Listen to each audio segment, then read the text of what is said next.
পৃথিবীতে সব জায়গায় যদি সব কিছু ঠিকঠাক মতো করা যেত তাহলে আর গ্রাম আর শহর মনে হতো না। আসলে আমি গ্রামে গিয়ে পাস্তা রান্না করতে গিয়ে পড়লাম বিপাকে। তো কী ধরনের বিপাকে পড়লাম এটাই আজকে আপনাদের সাথে শেয়ার করব। আসসালামু আলাইকুম, ডলিজ স্টোরি লাইনের ছোট্টখাট্ট ভিডিওতে আপনাদের সকলকে জানাচ্ছি অভিনন্দন। বাড়িতে গিয়ে নিয়ে নিলাম 1 কেজির মতো মাংস।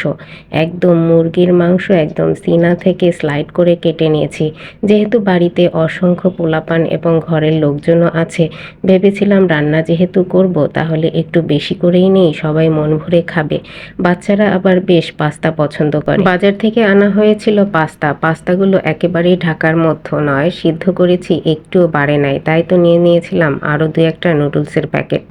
দিয়ে দিলাম গরম তেলের মধ্যে পেঁয়াজ কুচিগুলো কিন্তু পরিমাণ মতো একটু বেশিই দিয়েছি, একটু রসুন কুচিও দিয়ে দিলাম।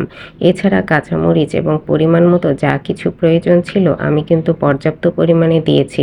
মশলাগুলো ভালো করেই দেওয়ার চেষ্টা করেছি। যেহেতু হাতের কাছে সব কিছু আসলে গোছানো থাকে না, তাই একটু কষ্টকর রান্নাবাড়া করতে। ঢাকায় যেহেতু সব কিছু আমার আগে থেকেই গোছানো থাকে, তাই খুব একটা প্রবলেম হয় না। বড় একটা কড়াইতে নিয়ে নিয়েছি, দেখতেই পাচ্ছেন সব কিছু কেন যেন কড়াইয়ের মাঝখানে অল্প একটু তলায় পড়ে আছে। দেখে মনেই হবে না যে পরিমাণটা কেমন। বোঝা একেবারেই কোনো মতেভাবেই সম্ভব নয়। ছেলেমেয়েরা আসলে খুবই নুডলস এবং পাস্তা তাদের ভীষণ পছন্দ। বিশেষ করে আমার বাচ্চারা ভীষণ পছন্দ করে থাকে। তাই তো ভেবেছিলাম একটু বেশি পরিমাণে নেই, ওরা মন ভরে 2-1 বার খাবে। নিয়ে নিয়েছিলাম এবং পর্যাপ্ত পরিমাণে রান্নাটাও করেছিলাম। কিন্তু পাস্তাটা যেহেতু এভাবে জটালো পেকে গেছে, তাই তো আসলে কোনো কিছুই অতটা স্বাদ হয়নি। জটালো পড়েছে দেখেই আমার মেজাজটা খারাপ হয়ে গিয়েছিল। পাস্তা তো একটুও বাড়ে নাই। ঢাকার পাস্তাগুলো যেমন সিদ্ধ করলে পরিমাণটা অনেক বেশি হয়ে যায় এবং ফুলে বড় বড় টুইটম্বুর হয়, এরকম কিছুই হয় নাই। অল্প সময়ের মধ্যেই পাস্তাগুলো কেমন যেন জটালো বেঁধে গিয়েছে, মনে হয়েছে যে চালের গুঁড়ো বা আটার ময়দা দিয়ে বানানো হয়েছে। কিছুই করার নেই, যেখানে যে পরিবেশ সেখানে সেইভাবেই আসলে করতে হবে।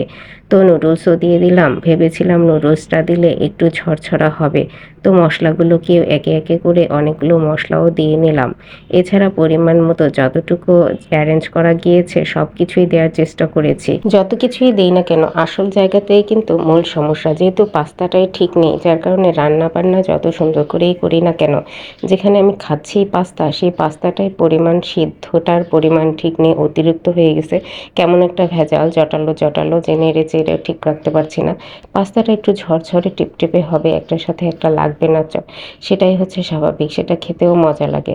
নুডলসটার কারণে হয়তো একটু চটচটে ভাবটা কমে গিয়েছিল। যাই হোক, কোনো রকম নেড়ে চেড়ে এই যে পাস্তা মোটামুটি রেডি করে ফেলছি। এটাকে আর পাস্তা বলা যাচ্ছে না, এটা হয়ে গেছে পাস্তা নুডলস।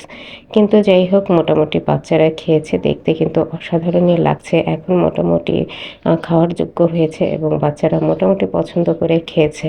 তো এই ছিল আমার বিপাকে পড়ার গল্প। আপনাদের সাথে কেমন লাগলো অবশ্যই আমাকে জানাবেন। ভিডিওটা ভালো লাগলে শেয়ার করে দিবেন এবং কমেন্টে জানাবেন এইরকম বিপাকে কে কে পড়েছেন। আজকের মতো এখানেই বিদায় নেব। সবাই ভালো থাকবেন, সুস্থ থাকবেন। আল্লাহ হাফেজ।